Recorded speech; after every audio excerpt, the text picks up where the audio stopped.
বাংলাদেশে কি পাকিস্তানপন্থী রাজনীতি বলতে কোনো রাজনীতি এক্সিস্ট করে আসলে?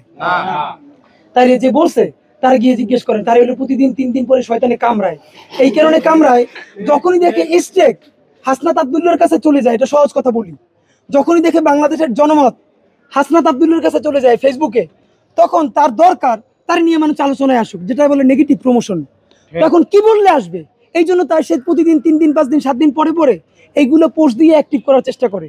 এরপরে তার যার যদি বিপরীত দিকে কমেন্ট করে, তারা আনফ্রেন্ড করে এবং ব্লক করে।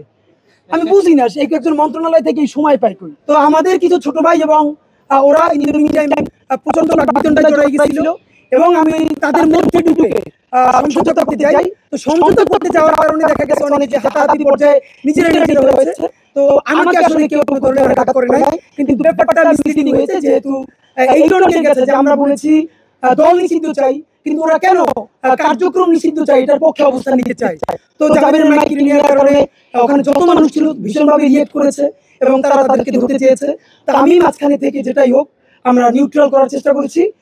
জাতীয় ঐক্যের প্রয়োজন আমাদের এতটুকু উদারতা দেখানো লাগবেই ভাই।